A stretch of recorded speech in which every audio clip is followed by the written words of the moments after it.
Law plus judiciary के इस session पर आप सभी लोगों को वेलकम करती हूँ। आज के इस वीडियो में हम लोग डिटेल में समझेंगे सर्च वारंट के बारे में। अरेस्ट वारंट नहीं, सर्च वारंट।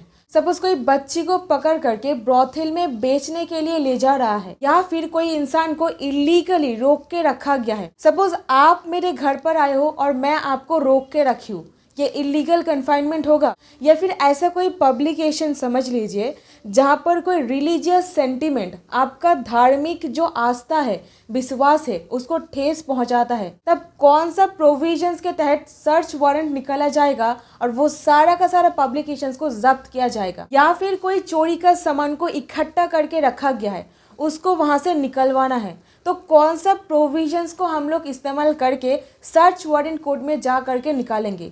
ये lecture judiciary examination perspective and जो सारे जूनियर प्रैक्टिसिंग लॉयर है उनके लिए बहुत ही इंपॉर्टेंट होने वाला है, क्योंकि जो सारा का सारा एस्पेक्ट आपको जुडिशरी एग्जामिनेशन में लिखना है, प्रैक्टिकल फील्ड में इस्तेमाल करना है, वो सब कुछ कोशिश करूँगी आपको इस वीडियो में से मिल जाए।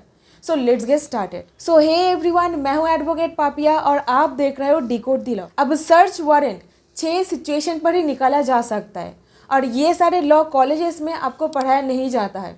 तो चलिए डिटेल में जानते हैं। सर्च वारंट का प्रोविजन दिया हुआ है chapter 7 part B of the code of criminal procedure. Search warrant 6 situation पर ही निकाला जा सकता है। और कौन सा 6 सिचुएशन, ये रहा स्क्रीन पर। आपको बिल्कुल ऐसे ही पॉइंट्स बना करके याद रखना पड़ेगा एंड एग्जामिनेशन में भी लिखना पड़ेगा। पहला जो 3 कंडीशन है जहाँ पर सर्च वारंट निकाला जा सकता है वो सेक्शन 93 में दिया गया है, और बाकी 3 जो सर्कमस्टांसेस है वो section 94, 95, read with 96 and 97 of the CrPC पर दिया गया है। सेक्शन 93 में टोटल 3 सबसेक्शंस डाला गया है ऐसा करके।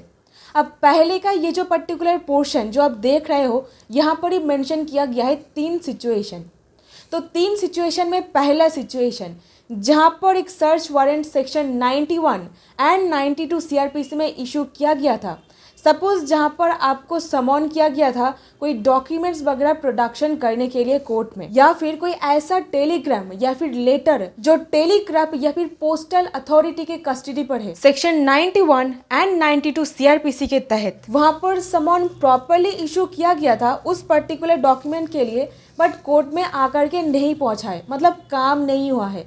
वहाँ पर सेक्शन 93 सबसेक्शन 1 क्लॉज ए के तहत सर्च वारंट निकाला जाएगा। इस तरीके से जो सर्च वारंट निकाला जाता है ये एक एब्सोल्युटली जुडिशियल एक्ट है जो एक पुलिस ऑफिसर परफॉर्म करता है। जो पर्टिकुलर चीज को सर्च किया जाता है उसको मेंशन किया हुआ रहता है समन के ऊपर एंड वारंट में। पागला बाबा वर्सेस स्टेट, मजिस्ट्रेट को प्रॉपरली ये वारंट को इशू करना पड़ता है। मजिस्ट्रेट अप्रूव करेगा, उसके बाद ही पुलिस ऑफिसर जा करके ढूंढेंगे, मतलब सर्च वारंट को एग्जीक्यूट करेंगे। पुलिस ऑफिसर सिर्फ और सिर्फ स्ट्रेंथ के ऊपर बेस करके कोई जगह पर ट्रेसपास करके सर्च कंडक्ट करा रहे हैं, वो एब्सोल्युटली इलीगल हो जाएगा।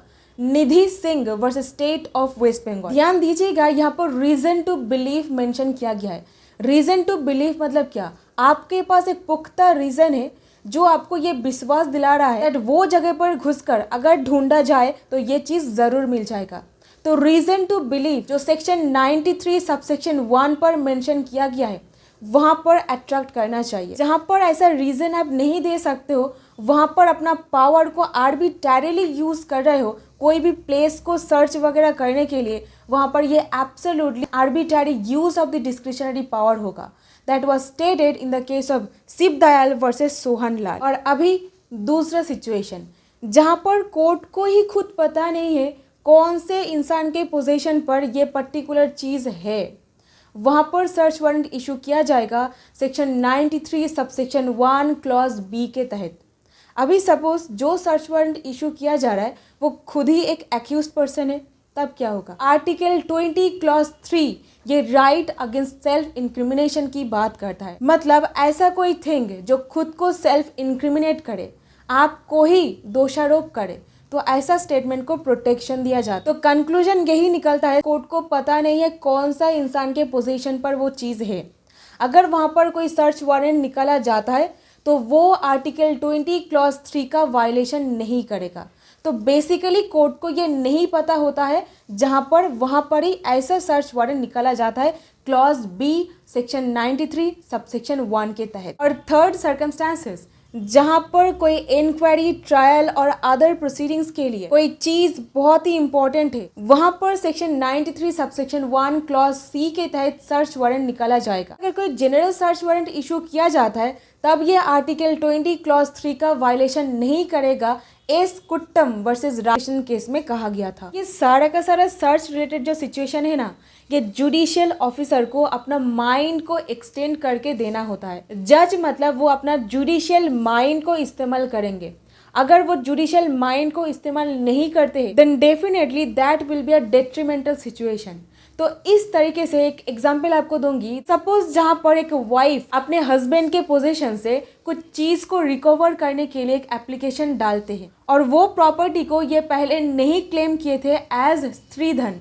स्त्रीधन मतलब शादी के टाइम पर जो ज्वेलरीज वगैरह अपना डॉटर को एक मम्मी पापा देते हैं, तो स्त्रीधन के हिसाब से वो क्लेम नहीं किए थे। बट प्रॉपर्टी जब्त हो जाने के बाद, सीजर हो जाने के बाद वाइफ ये सबमिट करता है दैट वो प्रॉपर्टी उनके द्वारा परचेज किया गया था। तो यहाँ पर ये कहा गया था दैट जो सर्च वारंट इशू किया गया था without any kind of proper inquiry, यहाँ पर मजिस्ट्रेट अपना माइंड को प्रॉपरली इस्तेमाल नहीं किए थे और सर्च वारंट इशू कर दिए थे। ये बोला गया था Naga people's movement of human rights versus union of India case में। तो इस हिसाब से जहाँ पर एक इलीगल सर्च किया गया है, अनकॉन्स्टिट्यूशनल है, तो कौन सा रेमेडी आपके पास रहता है? सबसे पहले आर्टिकल 226 के तहत आप हाई कोर्ट में जा सकते हो इलीगल सर्च वारंट को क्वाश करा देने के लिए। बोर्ड ऑफ रेवेन्यू वर्सेस जबहर ये केस में बोला गया था। और इसके अलावा दूसरा रेमेडी अब 401 ऑफ दी सीआरपीसी में रिवीजन के लिए भी एक एप्लीकेशन डाल सकते हो। श्याम वर्सेस स्टेट केस में बोला गया था। अब इस हिसाब से जो एक इलीगल सर्च कंडक्ट कराया जा रहा है आपके अगेंस्ट पर,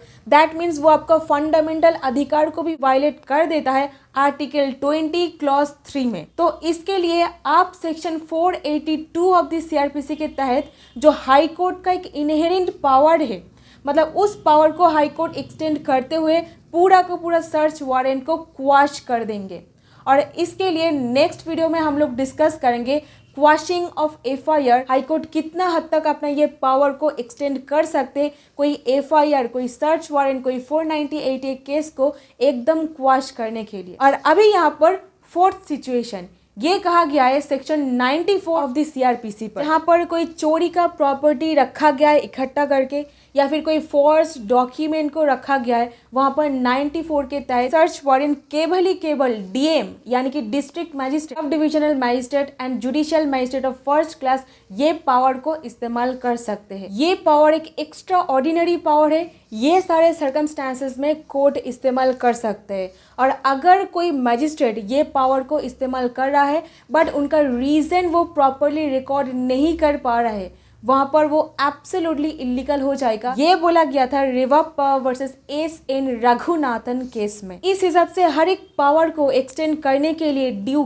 केयर, कॉशन एंड सर्कमस्पेक्शन इस्तेमाल करके ही एक्सटेंड करना पड़ेगा, क्योंकि article 19(1) clause A of the constitution of India एक फंडामेंटल अधिकार आपको देता है आपका कोई प्रॉपर्टी को एंजॉय करने का, राइट ऑफ एंजॉयमेंट। तो इस हिसाब से केयर एंड कॉशन मेंटेन करना ही पड़ेगा ये एक्स्ट्रा ऑर्डिनरी पावर को एक्सटेंड करने के लिए। और ये बोला गया था Sadhu Singh Hamdard trust Jalandhar versus state of Punjab के केस में।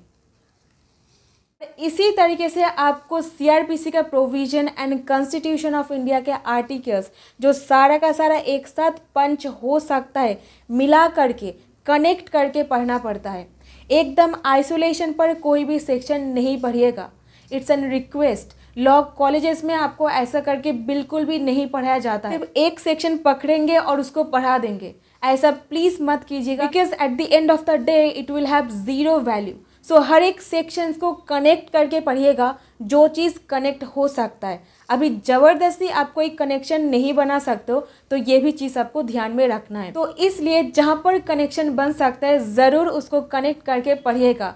So that's the purpose, law plus judiciary and plus practical aspect. और अभी fifth situation, section 95 of the code of criminal procedure ये फॉरफीचर ऑफ पब्लिकेशन के बारे में डील करता है कि कोई बुक्स, कोई न्यूज़ आर्टिकल, कोई पब्लिकेशन जो कोई सांप्रदायिक दांगा लगा सकता है, जो कोई इंसान का जो रिलीजियस फीलिंग्स है उसको आउटरेज कर सकता है, जो कोई कम्युनल वायलेंस जो होता है उसको पैदा कर सकता है, ऐसा कोई आर्टिकल्स, कोई बुक्स वगैरह अगर होता है उसको फॉरफिट करने के लिए, जब्त करने के लिए सेक्शन 95 सीआरपीसी पर एक सर्च वारंट निकाला जाता है। स्टेट गवर्नमेंट को अगर लगता है ये सारा का सारा आईपीसी का जो प्रोविज़न है यहाँ पर एक पनिशमेंट दिया जा सकता है, वहीं पर ही ये पावर को एक्सटेंड किया जा सकता है। तो ध्यान में रखिएगा ये सारा का सारा सेक्शंस अगर इसके अंदर कोई पनिशमेंट दिया जा सकता है तभी सेक्शन 95 को यूटिलाइज किया जा सकता है, जो कि एक कम्युनल वायलेंस, एक कम्युनल हार्मनी को डिसरप्ट कर सकता है,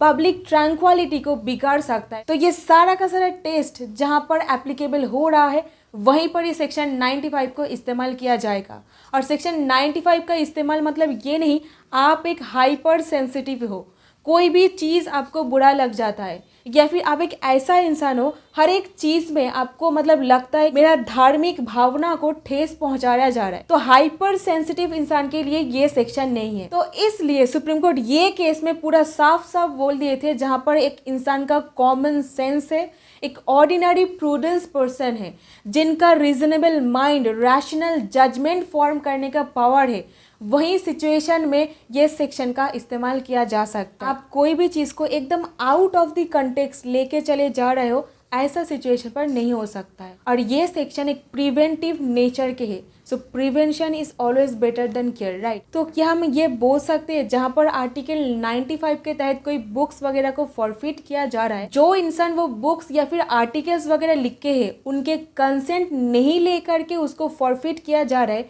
क्या हम लोग वहां पर बोल सकते हैं ये आर्टिकल 21 का वायलेशन कर रहा है? इसका आंसर होगा नो, क्योंकि हर एक सिचुएशन पर अपॉर्चुनिटी ऑफ बीइंग हर्ड ये देना प्रैक्टिकेबल नहीं होता है। और सेक्शन 95 के अंदर ही एक इनबिल्ड सेफगार्ड क्रिएट किया गया है, और ये कहा गया था Brajendra Singh versus state of Punjab के केस में। सो सेफगार्ड मतलब क्या? सपोज ये एक मोबाइल फ़ोन है जिसके ऊपर एक गोरिल्ला ग्लास डाला गया है, मतलब क्या? ये एक इनबिल्ड प्रोटेक्शन दिया गया है, एक सेफगार्ड क्रिएट किया गया है, राइट। सो इनबिल्ड प्रोटेक्शन सेक्शन 95 के अंदर ही क्रिएट किया गया है। को सुन करके ये ऑर्डर पास नहीं किया गया था, एक तरफा ही ऑर्डर पास कर दिया गया है, और इस हिसाब से आपका फंडामेंटल अधिकार वायलेट हो जा रहा है, ये आप नहीं बोल सकते हो। तो ये ऑर्डर को कौन चैलेंज कर सकता है? 3 लोग कर सकते हैं, पब्लिशर जो बुक खरीद रहा है और जिनको लग रहा है उस बुक के अंदर कोई रिलीजियस लिटरेचर है। Ramlal versus state of Madhya Pradesh में बोला गया था। ये 95 पर जो ऑर्डर निकाला गया है आप इसको चैलेंज कर सकते हो सेक्शन 96 में, और हाई कोर्ट में ही जा करके इसको चैलेंज करना पड़ेगा, और हमेशा 3 जजेस के बेंच ही इस केस को सुनवाई करेंगे। तो इस हिसाब से सेक्शन 95 पर पब्लिकेशन को फॉरफिट किया जा रहा है और फॉरफिचर को चैलेंज किया जा रहा है सेक्शन 96 पर। तो 95 एंड 96 दोनों को एक साथ पढ़ा जाता है। पर पूरा ड्यूटी बनता है दैट जो पब्लिकेशन को सीजर किया गया है, मतलब जब्त किया गया है, उसको पूरा पढ़ेंगे, पढ़कर कंक्लूजन निकालेंगे। सिर्फ एक पार्ट पढ़ के डिसाइड किया जा रहा है ऐसा नहीं होना चाहिए। सो पूरा नॉवेल या फिर बुक को पढ़ना पड़ेगा, उसके बाद रीजनेबल कंक्लूजन बनाना पड़ेगा, और इसके बाद हाई कोर्ट 482 को काम में लगाते हुए जो सारे मटेरियल्स को जब्त किया गया है उसको रिस्टोर भी कर सकते हैं। यहीं पे आपको एक लिमिटेशन टाइम पीरियड भी दिया जाता है विद इन विच आपको एप्लीकेशन करना पड़ता है कोर्ट में जा करके, अगर आप उस फॉरफीचर को चैलेंज करना चाहते हो। And the time period is 45 years, 45 साल। अगर कोई इंसान 45 साल हो जाता है उसके बाद जा करके चैलेंज करता है, देन ये केस को एक्सेप्ट नहीं किया जाएगा। अभी लास्ट और आखिरी सिचुएशन, 6th सिचुएशन जहाँ पर सर्च वारंट इशू किया जा सकता है, दैट इज़ जहाँ पर सपोज आप मेरे घर पर आए हो और आपको मैं रोक के रखी हूँ, क्या यहाँ पर सर्च वारंट इशू किया जाएगा? ज़रा सोचिए। तो section 97 of the code of criminal procedure ये बोलता है जहाँ पर कोई भी इंसान को रॉन्गफुली कन्फाइन करके रखा गया है वहाँ पर उस इंसान को कस्टडी से निकलवाने के लिए सर्च वारंट 97 पर इशू किया जाता है। अब यहाँ पर सबसे इम्पोर्टेंट थिंग, एक रीज़न टू बिलीव होना पड़ेगा।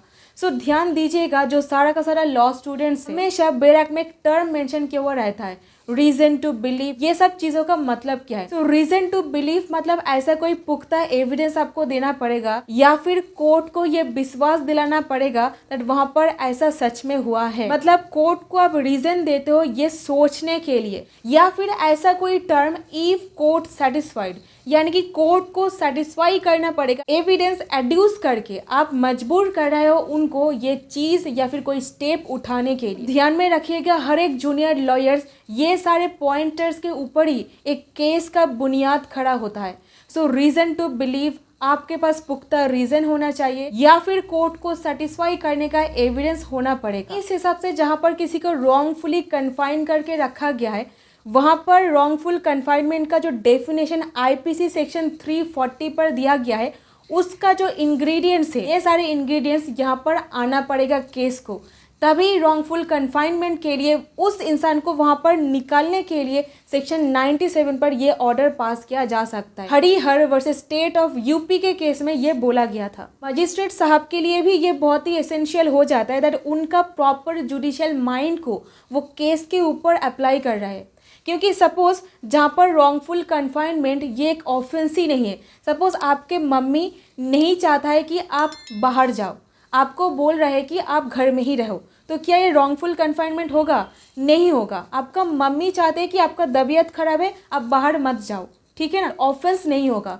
बट जहाँ पर एक रॉन्गफुल कन्फाइनमेंट एक ऑफेंस है, ठीक है, में ऑर्डर पास किया जा सकता है। अभी सपोज मदर उनके 5 इयर्स ओल्ड डॉटर को लेकर के घर छोड़ के चले गए हैं, मतलब मैट्रिमोनियल हाउस छोड़ करके गए हैं, कोई भी प्रकार के इंफॉर्मेशन हस्बैंड को नहीं देते हुए। अब फादर जो है वो एक चीफ जुडिशियल मजिस्ट्रेट के पास जा करके एक ऐसा ऑर्डर देने के लिए बोलते हैं ताकि बच्चों का जो कस्टडी है वो फादर को दिया जाए। अब अगर यहाँ पर कोई ऑर्डर पास किया जाता है वो एब्सोल्युटली इलीगल हो जाएगा, क्योंकि mother is also natural guardian under section 6 of the Hindu minority and guardianship act, right. Mummy का भी एक अधिकार बनता है अपने बच्चों के ऊपर, वो भी एक नेचुरल गार्डियन है। तो इस हिसाब से ऐसा कोई ऑर्डर सेक्शन 97 पर पास नहीं किया जा सकता है। अंजलि वर्सेस अनिल इस केस में बोला गया था। तो कहाँ पर ये सर्च वारंट इशू किया जाएगा?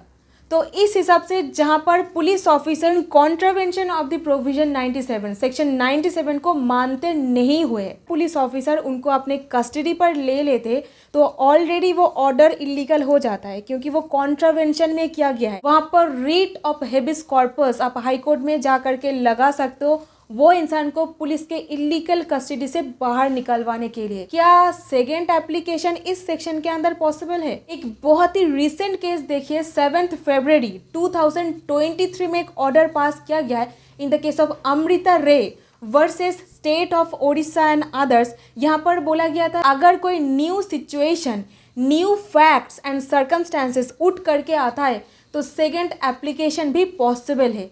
और क्रिमिनल लॉ में principle of res judicata apply नहीं होगा।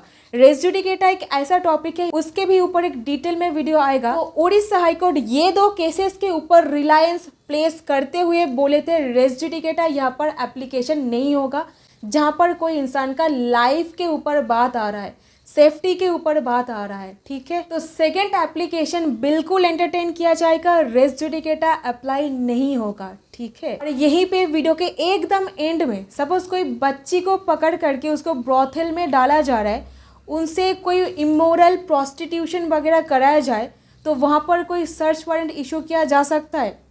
इसके लिए हम लोगों को सेक्शन 98 के ऊपर फोकस करना पड़ेगा, क्योंकि सेक्शन 98 बोलता है जहाँ पर confinement itself is illegal. Not only that, वो कन्फाइनमेंट इटसेल्फ एक अनलॉफुल पर्पस के लिए किया जा रहा है, और सेक्शन 97 पर सिर्फ कन्फाइनमेंट ही एक ऑफेंस है। एक abducted female under the age of 18 years, उनको इमीडिएटली रिस्टोर करने के लिए ये सेक्शन के अंदर ऑर्डर पास किया जाता है। एक बार उनको रिस्टोर करने के बाद मजिस्ट्रेट के सामने लाया जाएगा, उनका स्टेटमेंट रिकॉर्ड किया जाएगा, देन उसके बाद उनका विश के अकॉर्डिंग फ्री किया जाएगा। तो यही ये दोनों सेक्शंस के बीच में एक डिफरेंस होता है। मुस्लिम वुमेन होते अगर वो पुबर्टी अटेंड कर चुके हैं, वहां पर वो अपने पेरेंट्स के कंसेंट नहीं लेकर के शादी कर सकते, और अगर शादी करते हैं तब पेरेंट्स उस फीमेल के कस्टडी से बाहर निकल नहीं सकते क्योंकि पुबर्टी अटेंड कर चुके हैं। Mohammed Idris versus state of Bihar के केस में ये बोला गया था। और अभी सपोज कोई हस्बैंड उनके वाइफ को इलीगली कन्फाइन करके रखे,